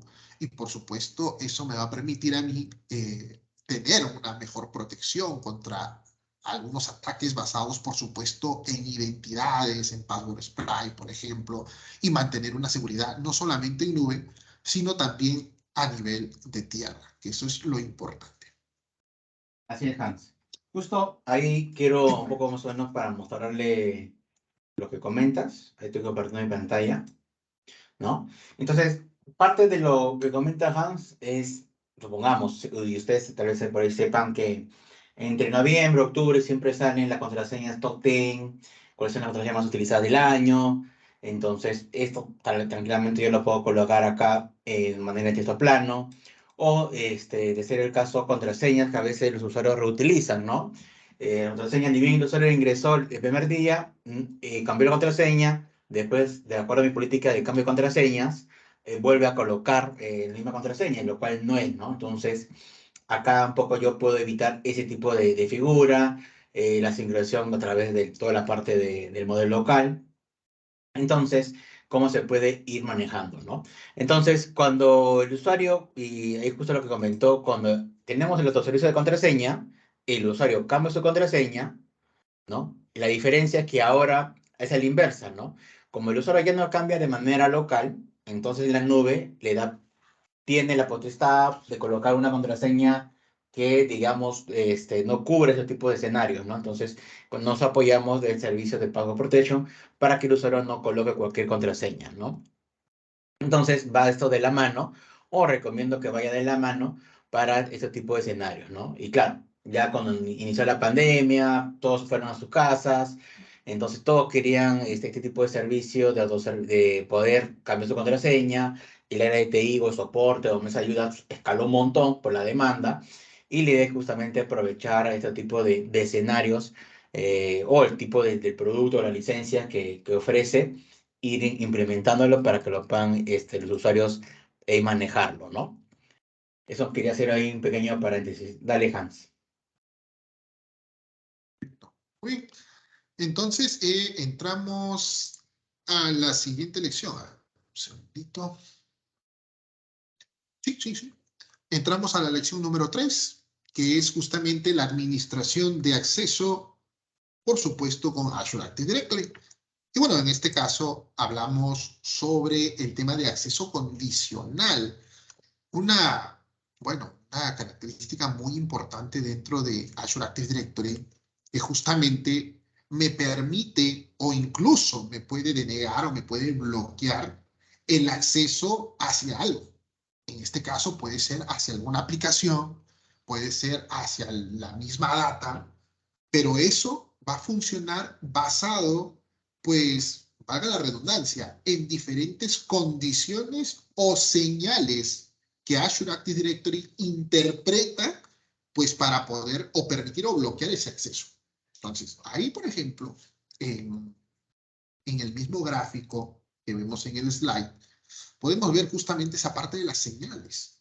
Entonces, tenemos diferentes señales que el acceso condicional va a estar evaluando. Por ejemplo, los usuarios que quieren tener el acceso, no sé, a alguna aplicación o a algunos datos en especial, a algunos recursos importantes. Entonces, ¿qué usuario es? ¿No? ¿Qué tipo de usuario es? ¿Es un usuario que está registrado dentro de Azure Active Directory como tal? ¿Tiene algún rol en especial? ¿De dónde está intentando conectarse? ¿No? Porque, por ejemplo, nosotros podemos definir ubicaciones seguras, ubicaciones confiables para que los usuarios pues, puedan realizar ese tipo de conexión. ¿No? Es más, podemos añadir una serie de rangos IP para decirle, ¿no? Sabes que Azure AD solamente vas a permitir el acceso a aquellos usuarios que se comunican a través de este tipo o de estas direcciones IP. Perfecto, entonces eso va a ser importante, sobre todo para temas de protección. Imagínate que tú estés en este momento en Perú intentando conectarte, minutos más tarde de pronto se realiza un intento de conexión hacia alguno de nuestros activos, de repente desde otro país, desde Afganistán, por ejemplo, y entonces las cosas no van bien, ¿no? Entonces, esas cositas es, por ejemplo, la detección de los riesgos de inicio de sesión, que es otro tipo de señales que tienen el acceso condicional, ¿no? Entonces, hay muchas opciones de riesgo que interpreta. Es más, hay una documentación que de repente ahorita lo pasamos, donde ustedes van a poder revisar a qué cosa Microsoft, en este caso, a través del servicio de acceso condicional, llama riesgos. Perfecto, porque hay diferentes tipos de riesgos y uno de ellos es el riesgo de inicio de sesión, por ejemplo. Pero además también podemos manejar el acceso condicional a través de dispositivos, decirle, ¿sabes qué? Aquellos dispositivos que sean, no sé, vamos a suponer iOS, van a poder tener acceso, pero los dispositivos con Android de repente no. ¿No? Por ejemplo, eso pasó en una organización que todo lo trabajaba solamente con dispositivos Apple, por ejemplo, ¿no? Cuando hablábamos de dispositivos móviles. Entonces, no había forma, y dentro de la política, no había forma de que un dispositivo con Android pudiera acceder a cualquiera de los activos. Y eso lo puedo lograr a través del acceso condicional. Lo mismo pasa con las aplicaciones, ¿no? ¿Qué tipo de aplicaciones van a poder de repente acceder a estos datos o a estos activos? Y bueno, todo eso es evaluado, por supuesto, en tiempo real. Y acá hay dos puntos importantes del acceso condicional. El acceso condicional interpreta las señales y te puede dar dos estados. Es decir, te permite el acceso o simplemente te bloquea. Eso lo vas a decidir tú a la hora de hacer la configuración del acceso condicional. Entonces, una vez interpretado la señal, vas a poder elegir dos opciones, ¿no? Y bueno, si por ahí vamos a permitir el acceso hacia los datos, podríamos complementarlo, que eso sería la mejor opción, complementarlo con un requerimiento de multifactor authentication. Es más, se recomienda de que el multifactor authentication, que hace un momento estuvimos conversando de ello, sea aplicado a través del acceso condicional, por ejemplo. Eso es una muy buena forma de empezar a utilizar multifactor authentication en la organización, ¿no? Si no lo quieres aplicar, por ejemplo, a ciertos grupos o usuarios, pues podemos aplicarlo, en este caso, a nivel de un acceso condicional, que generalmente es la opción recomendada. ¿Sí? No sé, Jorge, si por ahí quieres agregar algo más con el tema de Sí, acceso condicional. sí, justo ahí voy a volver a compartir mi pantalla, ¿ok? Entonces, un poco lo que justo explicaba Hans dentro del proceso, claro, cada uno, de acuerdo al escenario, arma su propio caso, ¿no? En este caso, voy a armar un caso de uso, que yo quiero evitar que un usuario descargue información de un repositorio de SharePoint, ¿ok? Entonces, yo quiero que el usuario ya haya logueado, ya ingresó, tal vez haya activado el MFA, ¿no? Dijo que es él, y yo quiero que este usuario que está ingresando, ya sea, puede ser un proveedor o otra área, que quiero evitar que ciertos documentos no lo descargue de manera local. Quiero que todo lo trabaje de manera en línea, ¿no? En línea, no quiero que, digamos, este usuario por ahí, ahora descargue y ahí pueda quedarse una copia, tema por el estilo. Entonces yo le doy acá, lo marco el documento, ¿no? Marco acá los 3 puntos supresivos y le voy a dar descargar. ¿Ok? Entonces, como yo previamente he hecho una política del acceso condicional que no quiero permitir la descarga, entonces me va a salir acá un pop-up indicando que la descarga no se va a realizar, ¿no? A ver, un momento, quiero ver si lo llegué a marcar.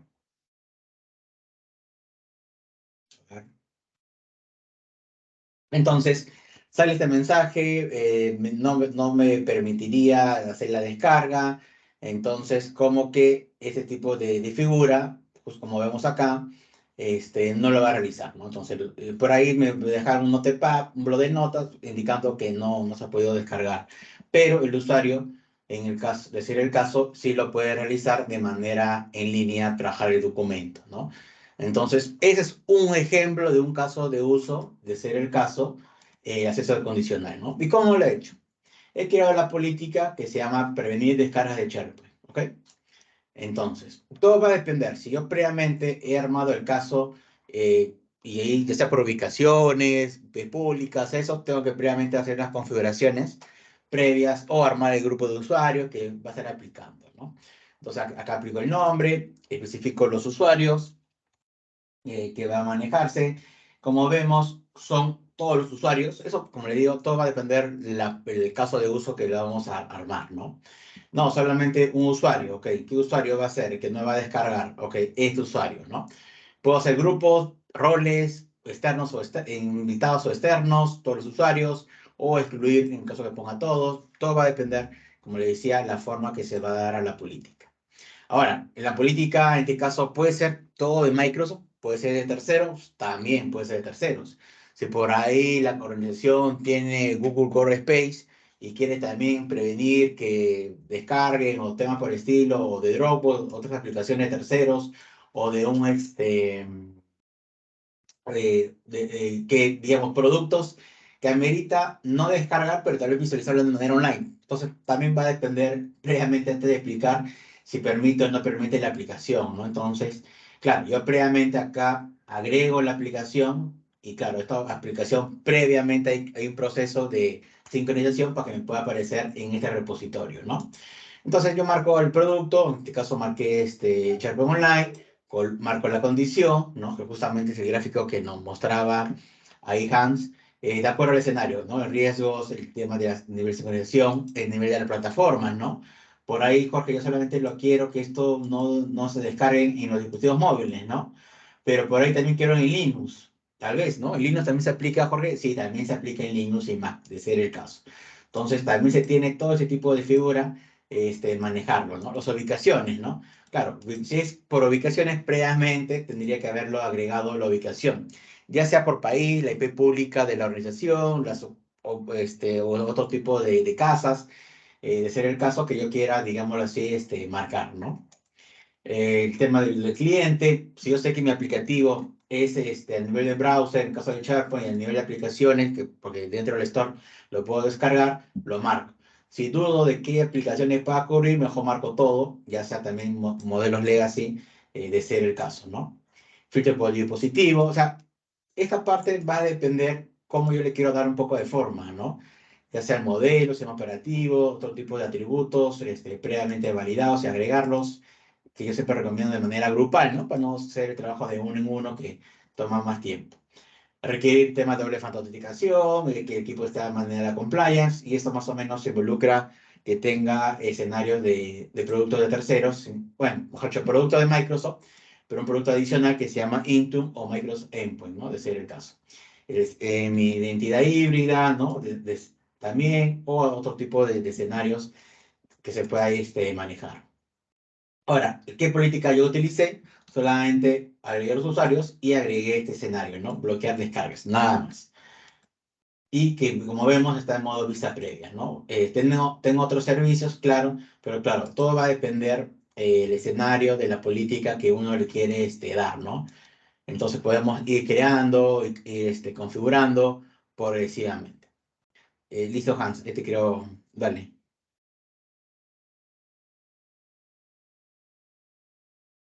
Ok, perfecto, Jorge. Bien, a ver, un segundito.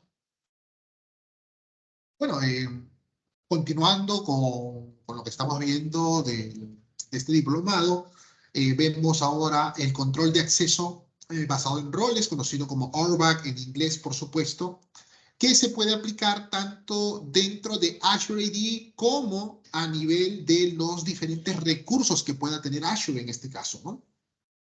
Entonces, ¿qué cosas vienen a hacer los roles o el control de acceso basado en roles? Simplemente son permisos, o sea, es un conjunto de permisos ya listos, por lo general, a lo cual se le conocen como roles integrados, ¿sí? Entonces, ya son permisos listos para que el usuario a quien se le va a asignar este rol pueda realizar solamente ciertas tareas. Entonces, el rol que, por ejemplo, hemos estado conversando ya en esta sesión ha sido el del administrador global, por ejemplo, ¿no? Eso es un rol, o sea, es una serie de permisos otorgados a un determinado usuario. Permisos de lectura, permisos de escritura, permisos de repente para poder realizar ciertas tareas en ciertos servicios, nada más. Perfecto. Pero así, como nosotros tenemos roles integrados que podemos elegir y que tienen toda una gama de roles para que ustedes puedan ir revisando y evaluando cómo es que funcionan cada uno de ellos. Si bien de repente alguno de ellos quizás no cumplan con las necesidades de la organización, Jorge lo mencionaba, cada organización es totalmente diferente, cada organización tiene escenarios diferentes, cada organización necesita ciertas cosas ajustables para ellos, entonces por ahí están pues también los roles personalizados. Perfecto, entonces se pueden crear roles personalizados, por supuesto basado en los diferentes permisos que se pueden aplicar dentro de Azure. Y esto se tiene que asignar en este caso a algunos usuarios. Y bueno, al menos en tema de certificación, muchas veces han habido o ha habido este tipo de pregunta de la diferencia entre estos roles, ¿no? De Azure y de Azure AD. La forma más sencilla de poder entender la diferencia entre ellos es que los roles de Azure AD generalmente se enfocan a tareas que pueden definir el tenant o los diferentes servicios a nivel de todo el tenant. Perfecto, entonces un administrador global pues puede realizar diferentes tareas, configurar usuarios, crear o registrar dispositivos y todo lo que haga de una u otra manera afecta a todo el tenant. Un usuario agregado es porque es un usuario agregado dentro del tenant como tal. Perfecto, entonces cualquier rol enfocado a todo el nivel del tenant pues es lo que se conoce como Azure AD Roles. Perfecto, entonces ahí puedo agregar un rol de administrador de Teams, de administrador de SharePoint Online, de administrador de usuarios, por ejemplo, y toda una gama, ¿no?, de roles. Y bueno, y por el otro lado, los roles de Azure como tal, pues son, en este caso, roles que se otorgan a los recursos de Azure. Y cuando hablamos de recursos, están incluidos, pues, los recursos que creamos en Azure como máquinas virtuales, storage, app services, no sé, una virtual network, por ejemplo, ¿sí? Esos roles son asignados a esos recursos, pero a la vez se le puede asignar a los grupos de recursos, pero a la vez se le puede asignar a las suscripciones y a la vez se le puede asignar a los grupos de administración. Entonces, eso es una importante característica y se van a ir dando cuenta que los roles, pues, no son los mismos. Es más, a ver si por ahí puedo mostrar un poco aquí en Azure Active Directory, ¿sí?, donde vemos acá los roles de administradores, por ejemplo, y vemos aquí la opción de todos los roles. Voy a poder ver, si mi internet lo permite, los diferentes roles que tenemos a nivel de Azure Active Directory. Y bueno, primero me dice, oye, ¿qué rol tengo yo? Perfecto, bueno, soy el administrador global de este tenant. Y debajo tengo los diferentes roles que yo puedo asignar. Es más, en la columna tipo voy a poder ver y saber que estos son roles ya preconstruidos, que ya están dentro de Azure Active Directory. Perfecto, entonces todos estos roles que están acá, de una u otra manera, afectan a nivel del tenant, ¿no? Entonces, yo, por ejemplo, aquí puedo buscar el rol del administrador de Teams, ¿no? O sea, más o menos lo mismo que yo puedo aplicar a los que han trabajado con el centro administrativo de Microsoft 365. Bueno, acá yo también tengo las opciones de roles a través de Azure Active Directory, ¿no? Y puedo ir revisando, pues, cuál de estos roles puede ser mejor para la tarea que tiene que realizar un determinado usuario. Perfecto, entonces tengo el administrador de Teams, que me permite administrar todo el servicio, ¿no?, de Teams como tal. O, en este caso, un administrador de dispositivos de Teams. Perfecto, entonces estamos hablando de que este rol va a estar enfocado a poder realizar ciertas tareas basados en los dispositivos que pueden ser adjuntados quizás pues a una sala de Teams, ¿no? Estos dispositivos certificados para poder armar una buena sala de sesiones. Entonces, ahí vemos los diferentes roles para poder elegir. A nivel de SharePoint, me parece que también tenemos, creo que solo un rol, ¿no? El administrador de SharePoint como tal, que administra por completo el servicio de SharePoint. Y a nivel de usuarios, vamos a ver qué nos encuentra por ahí. Tenemos, por ejemplo, el User Administrator, ¿no?, que puede administrar todos los aspectos de los usuarios y de los grupos. incluido el reseteo de password. En una institución educativa donde estuve más o menos apoyando todo el 2020, por ejemplo, uno de las solicitudes más comunes era justamente el cambio de contraseña. Verdaderamente es complicado, en el caso y opinión personal, es muy complicado trabajar en instituciones educativas, ¿no? Entonces, una de ellas era justamente a cada momento, ¿sabes qué? Se necesita cambiar de password. Y generalmente una sola persona tenía el rol para poder administrar todo ello. Entonces, imagínense la cantidad de usuarios que tiene una institución educativa, tanto entre estudiantes, docentes y administrativos. Entonces era un caos. Entonces la mejor forma es poder darle, en este caso, a ciertos usuarios, en este caso la gente de soporte que hay en diferentes especialidades, darle la opción de poder tener alguno de estos roles para que pueda realizar justamente las tareas que verdaderamente necesita, ¿no? Entonces, así de simple. Entonces, una vez seleccionado el rol, en este caso, este puede ser asignado. Es más, acá te muestra posiblemente a quiénes se les ha asignado este rol, ¿no? Acá tenemos a Lainer Cárdenas, por ejemplo. Pero puedo simplemente darle en agregar y listo. Realizo el proceso de seleccionar, en este caso, bueno, pues al miembro que yo quiero aplicar y, por supuesto, el ámbito, ¿no? De unidad administrativa o directorio, por ejemplo. Esto de unidades administrativas es bastante interesante porque me permite, por ejemplo, ir segmentando, en este caso, segmentando espacios para poder aplicar, por ejemplo, roles y que estos roles solamente funcionen para ese espacio nada más. O sea, yo, por ejemplo, lo hemos utilizado para separar las especialidades o las facultades en una institución educativa. Y bueno, y a nivel de roles de Azure, es pues cuando lo aplicamos, no sé si tenga, no tengo acceso, creo. A ver, ¿tengo algún grupo de recursos? Sí, creo. Y bueno, eso es cuando lo aplicamos, por ejemplo, a un recurso, ¿no? Que incluye el recurso como tal, el grupo de recursos, la suscripción y el grupo de administración. Y bueno, acá tenemos la opción del control de acceso. Y aquí en el control de acceso, yo voy a poder hacer esos cambios, ¿no? Bueno, cuando se muestre. Acá también está, perdón, este de acá. Los roles. Y bueno, hay diferentes tipos de roles que se pueden aplicar.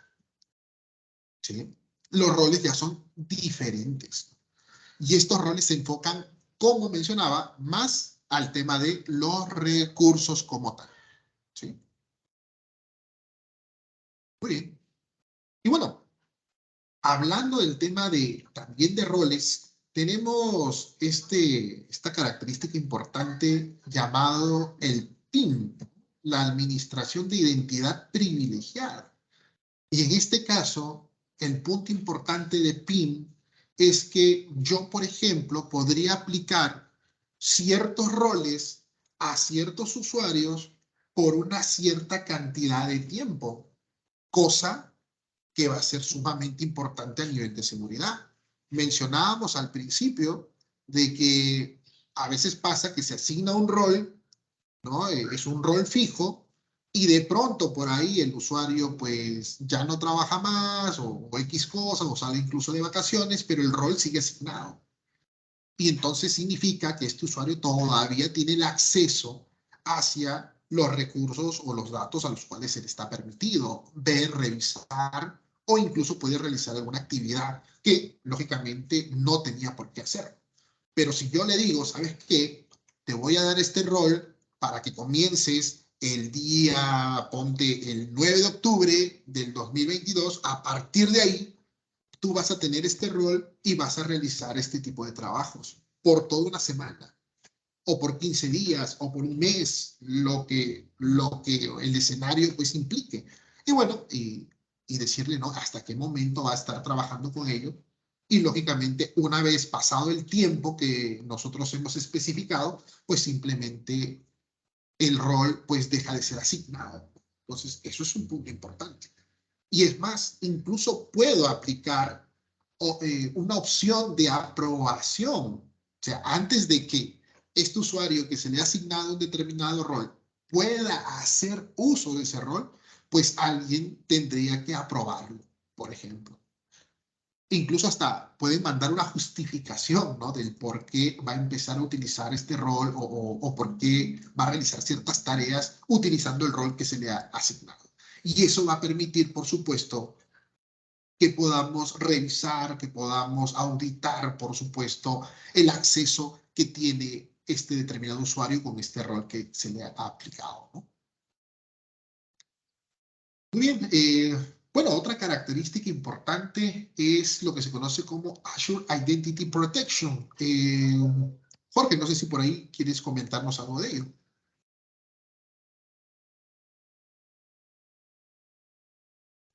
Bueno, justo un poco lo que comentaba Hans dentro del escenario del viajes inesperados, los escenarios de identidad del usuario, digamos, escenarios que por ahí detecte. Un ejemplo puede ser temas de descargas de datos de un OneDrive, de un SharePoint, muy rara. Entonces, este servicio lo coloca de acuerdo o lo clasifica ya sea un bajo, medio o alto, dependiendo del escenario. Casi en la mayoría, ni bien se activa este servicio, la mayoría de las alertas son viajes inesperados. Otros tal vez, como siempre, son falsos positivos, ¿no? Entonces, que se puede ir manejar. Lo que se hace es ya tener un analista que justamente valide todo este tipo de procesos.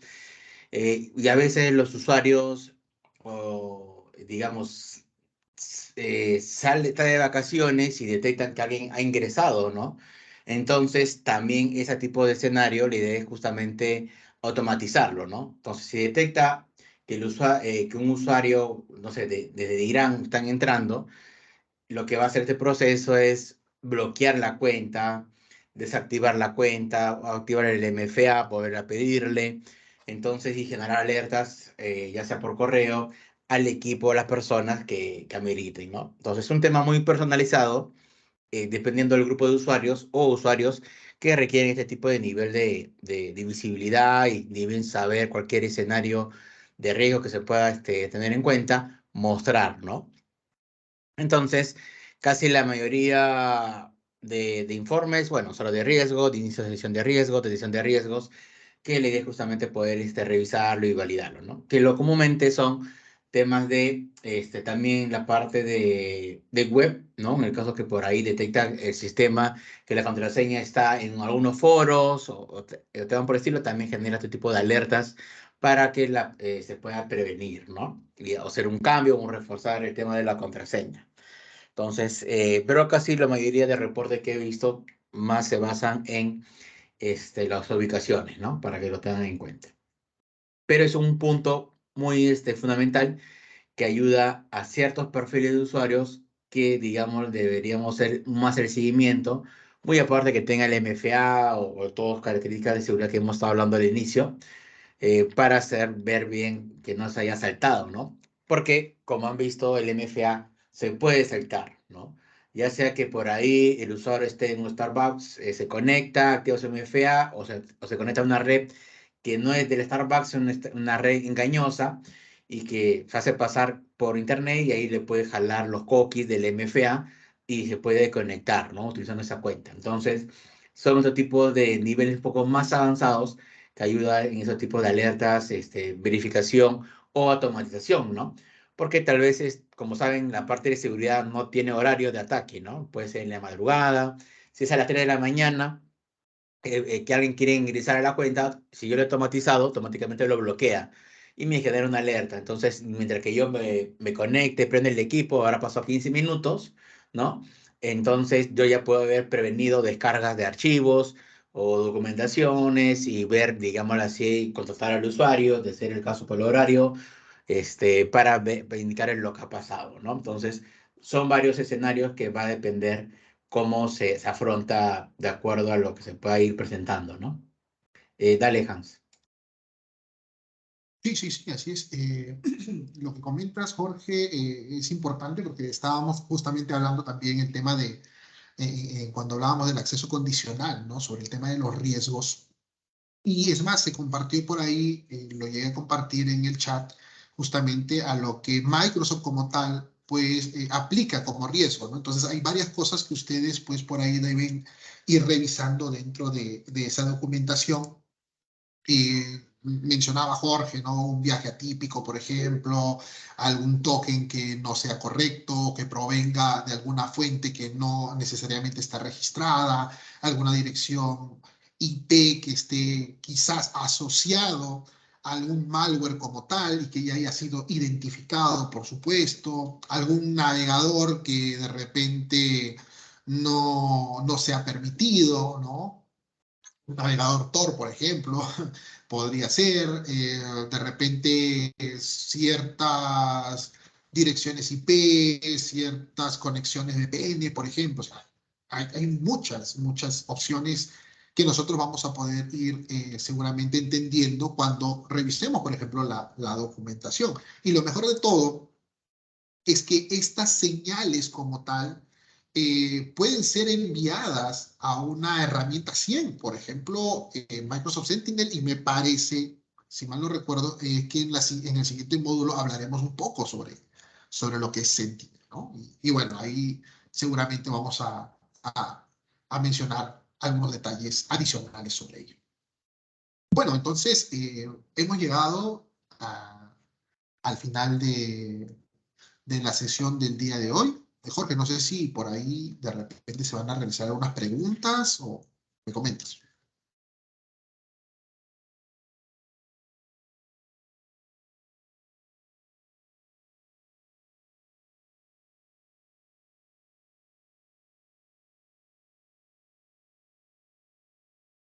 Bien, ok, bueno. Perfecto, Jorge acaba de compartir justamente el enlace para que puedan seguirnos ahí en nuestras diferentes redes que tenemos en la comunidad de Microsoft User Group. Los animamos, por supuesto, a que puedan ingresar a ello. Estamos compartiendo contenido constantemente, estamos realizando eventos, así como el día de hoy. Y Jorge, creo que pronto venimos con un evento presencial que ya lo hemos estado hablando, lo hemos estado cocinando por ahí. Todavía no se ha dado de repente el tiempo para poder hacerlo, pero parece que se viene uno, ¿no, Jorge?